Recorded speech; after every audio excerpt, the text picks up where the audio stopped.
আসসালামু আলাইকুম রহমতুল্লাহি ওয়া বারাকাতুহু।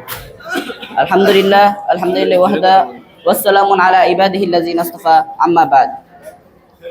সম্মানিত উপস্থিতি, আজকে আমি যে বিষয়টি নিয়ে আলোচনা করব সেটি হচ্ছে পুরুষের অধিকার সম্পর্কে। ইসলাম পুরুষকে একটি নারীর উপর কতটুকু অধিকার দিয়েছেন, কতটুকু প্রাধান্য দিয়েছেন, কতটুকু অগ্রাধিকার দিয়েছেন, সেই বিষয়গুলো নিয়ে আমি আলোচনা করব ইনশাআল্লাহ। সম্মানিত উপস্থিতি, আমরা যদি বিভিন্ন হাদিস এবং কোরআনের দলিল দ্বারা দেখি তাহলে সর্বক্ষেত্রেই দেখা যাচ্ছে যে একটি স্ত্রীর উপর একটি স্বামীকে সর্বক্ষেত্রেই প্রাধান্য দেওয়া হয়েছে, সর্বক্ষেত্রেই একটি নারীর উপর স্ত্রীর মর্যাদাকে প্রাধান্য দেওয়া হয়েছে। একটা নারীর উপর একটি পুরুষের যে মত এবং যে সম্মান সকল ক্ষেত্রেই বৃদ্ধি করা হয়েছে। যেমনভাবে আমরা যদি প্রমাণস্বরূপ সূরা নিসার 34 নম্বরে আয়াতে দেখি যে আর রিজালু কাওয়ামুনা আলা নিসা, পুরুষগণ নারীদের উপর কর্তৃত্বশীল, বিমা ফাদ্দালাল্লাহু বা'দুহুম আলা বা'দ, এই জন্য যে আল্লাহ তাআলা এভাবেই কি করেন, একজনকে আরেকজনের উপর মর্যাদা বাড়িয়ে দেন। সম্মানিত উপস্থিতি, উক্ত আয়াতে আমরা কি বুঝতে পারি? এই আয়াতে স্পষ্টভাবে বলে দেওয়া হয়েছে যে পুরুষগণ নারীদের উপর কর্তৃত্বশীল, পুরুষগণ নারীদের উপর কর্তৃত্বশীল, পুরুষদের সম্মান নারীদের উপর কর্তৃত্বশীল, পুরুষদের যে কর্তৃত্বশীলতা এটা নারীদের থেকে বেশি, পুরুষদের যে অধিকার সেগুলা নারীদের উপর বেশি। সম্মানিত উপস্থিতি, উক্ত আয়াত যদি আমরা ভালো করে দেখি তাহলে আমরা বুঝতে পারবো যে একটা পুরুষকে ইসলাম কতটুকু অধিকার দিয়েছে, আল্লাহ তাআলা পুরুষদেরকে একটা নারীদের উপর কতটুকু অধিকার দিয়েছে। অন্যত্র যদি আমি হাদিস সোমবার 2616 নম্বর হাদিসে দেখি যে হুসাইন বিন মিহসানের ফুফু তিনি রাসূল সাল্লাল্লাহু আলাইহি ওয়াসাল্লামের কাছে গেলেন কোনো এক প্রয়োজনে, প্রয়োজন শেষ হলে রাসূল সাল্লাল্লাহু আলাইহি ওয়াসাল্লাম তাকে প্রশ্ন করলেন যে ওই মহিলা, তোমার কি স্বামী আছে? তিনি বললেন, হে আল্লাহ রাসূল সাল্লাল্লাহু আলাইহি ওয়াসাল্লাম, আমার স্বামী আছে। তোমার স্বামীর কাছে তোমার স্থান কেমন, তোমার স্বামীর কাছে তোমার অবস্থা কেমন? তখন সে বলল যে আমি আমার স্বামীর যথাযথভাবে যতটুকু সম্ভব সাধ্যমতো সেবা করি। অতঃপর রাসূল সাল্লাল্লাহু আলাইহি ওয়াসাল্লাম বললেন যে খেয়াল রেখো, তোমার স্বামী কিন্তু তোমার জন্য জান্নাত আর তোমার স্বামী কিন্তু তোমার জন্য জাহান্নাম। তাহলে দেখুন শেষ অংশে রাসূল সাল্লাল্লাহু আলাইহি ওয়াসাল্লাম কি গুরুত্বপূর্ণ কথাটি বলেছেন যে একজন স্ত্রীর জন্য তার স্বামী হচ্ছে তার জন্য জান্নাত আর তার স্বামী হচ্ছে তার জন্য জাহান্নাম। কিভাবে? মাননীয় বিচারক মণ্ডলী, সম্মানিত উপস্থিতি, একটি নারী যদি তার পুরুষের তার স্বামী যদি যথাযথভাবে যে অধিকারগুলো রয়েছে এই অধিকারগুলো যদি যথাসাধ্যভাবে পালন করতে পারে এবং তার যে স্বামীর যে বাধ্য করার কথা, বাধ্য হওয়ার যে আল্লাহ তাআলা আদেশ করেছেন সেই মোতাবেক যদি তার স্বামীর যদি বাধ্যকতা করে এবং স্বামীর যে সকল কাজে যদি তার কৃতজ্ঞতা প্রকাশ করে তাহলে কিন্তু একটা নারীর জন্য জান্নাতে যাওয়া সহজ হয়ে যাচ্ছে। মাননীয় বিচারক মণ্ডলী, সম্মানিত উপস্থিতি, আর অন্যত্র যদি তারা যদি ওই স্বামীর যদি অবাধ্য হয় এবং স্বামীর যে অধিকারগুলো রয়েছে এই অধিকারগুলো যদি লঙ্ঘন করার মাধ্যমে তাদেরকে সমাজের ভিতরে খাটো করে রাখে তাহলে তাদের জন্য কিন্তু জান্নাতে যাওয়া কঠিন হয়ে যাবে, বরং তাদের স্থানটা হয়ে যাবে জাহান্নামের ভিতরে। মাননীয় বিচারক মণ্ডলী, আমরা বর্তমান সমাজে দেখা যায় যে নারীরা কি করছে, আল্লাহ তাআলা এই প্রত্যেকটি পুরুষের অধীনে নারীদেরকে প্রত্যেকটি পুরুষের অধীনস্থ করে দেওয়া হয়েছে, কোনো না কোনো নারীকে কোনো না কোনো পুরুষের অধীনস্থ করে দিয়েছে। কিন্তু আজকালকে যে সমাজের প্রেক্ষাপট এটা হয়ে যাচ্ছে উল্টো, আজকালকে দেখা যাচ্ছে যে নারীদের অধীনে থাকছে পুরুষরা। কিভাবে? মাননীয় বিচারক মণ্ডলী ও সম্মানিত উপস্থিতি, আজকালকে যে পুরুষের অধিকার হচ্ছে পুরুষরা জীবিকা নির্বাহ করবে এবং যে নারীদের যে বাইরের যে কাজগুলো রয়েছে, পুরুষদের যে বাইরের যে ফ্যামিলির যে বাইরের কাজগুলো রয়েছে সেগুলা পুরুষরা সম্পাদন করবে। কিন্তু আজকালকে দেখা যাচ্ছে যে নারীরা আজকে ঘরের বাইরে বের হয়ে যাচ্ছে এবং সিএনজি যানবাহন মার্কেট প্লেসে বিভিন্ন স্থানে যাচ্ছে তারা একা একা। কিন্তু আদেশ ছিল কি, আল্লাহ তাআলা বলেন যে তোমরা কি করো, যেখানেই যাও না কেন সেখানে মাহরাম, তোমার যে মাহরাম রয়েছে, মাহরাম পুরুষ রয়েছে, সে পুরুষের সাথে যাও। কিন্তু আজকালকে যে সমাজে দেখা যায় তারা মাহরাম পুরুষ দূরের কথা, তারা স্বামীকে বলছে তুমি ঘরে বসো আমি বাজার থেকে আসছি। তখন সে কি করছে, বাজারে যাচ্ছে, বেগানা যে পুরুষ রয়েছে সে পুরুষদের সাথে ধাক্কা খাচ্ছে, একই সিঞ্জিতে বেগানা পুরুষদের সাথে ধাক্কাধাক্কি করে বসে বিভিন্ন স্থানে যাচ্ছে। তো এভাবে কি করছে, তারা যে পুরুষের যে অধিকার রয়েছে, পুরুষের যে হক রয়েছে এই হকগুলা কি করছে, তাদেরকে ঘরে বন্দি করার মাধ্যমে তাদের হকগুলা নষ্ট করে দিচ্ছে।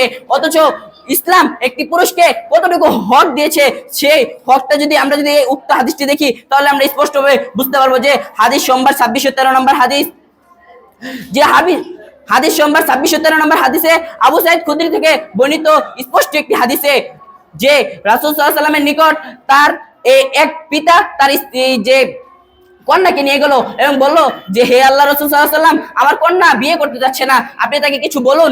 অতঃপর রাসূল সাল্লাল্লাহু আলাইহি ওয়াসাল্লাম বললেন, ওহে মেয়ে, তুমি কি করো, তোমার বাবার আনুগত্য করো এবং তোমার বাবার কথা মেনে নাও। অতঃপর ওই মেয়েটি বলল, ফাকালাত, অতঃপর সে বলল, ওয়াল্লাযী বা'সা বিল হাক্কি লা আতাওয়াজু হাত্তা তুকবিরনি মা হাক্কুল জাওজি আলা জাওজাতিহি। আমি, হে আল্লাহ রাসূল, আমি ততক্ষণ পর্যন্ত বিয়ে করব না, যতক্ষণ না আপনি আমাকে স্পষ্টভাবে বলছেন যে what is the right of her husband over his wife. আপনি আমাকে যতক্ষণ পর্যন্ত না বলছেন যে একটি নারীর উপর একটি পুরুষের হক কতটুকু, একটি স্ত্রীর উপর একটি স্বামীর হক কতটুকু, যতক্ষণ পর্যন্ত না বলছেন ততক্ষণ পর্যন্ত আমি কখনোই বিয়ে করব না। তখন রাসূল সাল্লাল্লাহু আলাইহি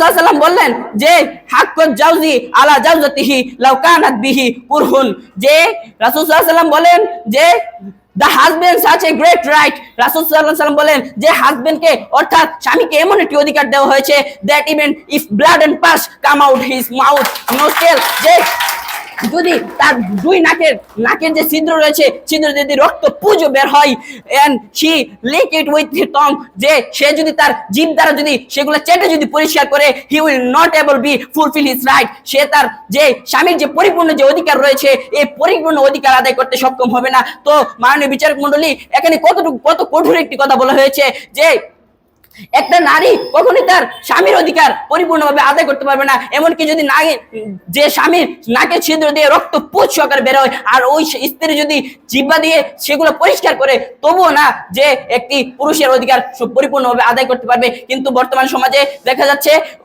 এই হাদিস তো এতটুকু তো দূরের কথা, তারা কি করছে না, পুরুষে কোনো পাত্তা দিচ্ছে না, তারা নিজেদের মতো চলাফেরা করছে, নিজেদের মতো উঠবস করছে, নিজেদের মতো তার জীবন যে গড়ে নিচ্ছে। কিন্তু ইসলামিক বিধান রয়েছে যে পুরুষদের অধীনে থাকবে তার কন্যা, পুরুষদের অধীনে থাকবে তার স্ত্রী। কিন্তু আজকালকে কন্যারা যে নারীরা তো, স্ত্রীরা তো নিজেরা খারাপ হচ্ছে এবং পাশাপাশি তার কন্যাদেরকে ওই বেপরদায় বেগানা পুরুষদেরকে দেখাচ্ছে বাইরে গিয়ে, এবং বেপরদায় তারা কি করছে, ওই যানবাহন উঠছে, নিজে তো ধাক্কা খাচ্ছেই এবং ওই যে কন্যা সন্তান তো ধাক্কা খাওয়াচ্ছে, এবং ওই পাশাপাশি সে কি করছে, ওই স্বামীটা কি হয়ে যাচ্ছে, ওই স্ত্রী দ্বারাও দায়ুস হয়ে যাচ্ছে এবং ওই কন্যা সন্তান দ্বারাও উভয় দিক থেকে তারা দায়ুস হয়ে যাচ্ছে। এভাবেই কিন্তু এই যে নারীরা আজকালকে সমাজে কি করছে, তার পুরুষদের যে অধিকারগুলো রয়েছে এগুলা খনন করে নিচ্ছে। অথচ আজকালকে সমাজে যে দেখা যায় যে 2 দিন পরে পরে আন্দোলন বের হয় যে নারীদের অধিকার চাই, কিন্তু কেউ পুরুষদের অধিকার নিয়ে কখনো আন্দোলন করে না। কারণ কি, মাননীয় বিচারক মণ্ডলী, সম্মানিত উপস্থিতি, কারণ পুরুষরা কি করে যে তারা নির্যাতন নিপীড়ন সহ্য করে, স্ত্রীর দ্বারা নির্যাতন নিপীড়ন সহ্য করে তারা এই বুকের ভিতরে চাপা দিয়ে রাখে, যে কারণে এই পৃথিবীবাসী কি করতে পারে না, তাদের যে দুঃখ কষ্টের কথা, তারা যে অধিকারগুলো লঙ্ঘন হচ্ছে এই বিষয়গুলা এই পৃথিবীবাসী জানতে পারে না। কিন্তু মহিলা যে আন্দোলন করে এর মাধ্যমে কি হয়, যেহেতু তারা কি করে একটু বিষয় হলেই কি করে আন্দোলন করে, এর জন্য কি হয়, তাদের যে অধিকারগুলা এইগুলা নিয়ে এখন বর্তমানে কি হচ্ছে, কথা বলা হচ্ছে। কিন্তু একটা পুরুষের অধিকারগুলা যে লঙ্ঘন হচ্ছে সেগুলো নিয়ে আজকালকে সমাজে কথা হচ্ছে না। মাননীয় বিচারক মণ্ডলী ও সম্মানিত উপস্থিতি, আমি আমার বক্তব্যের মাধ্যমে সকলকে বলবো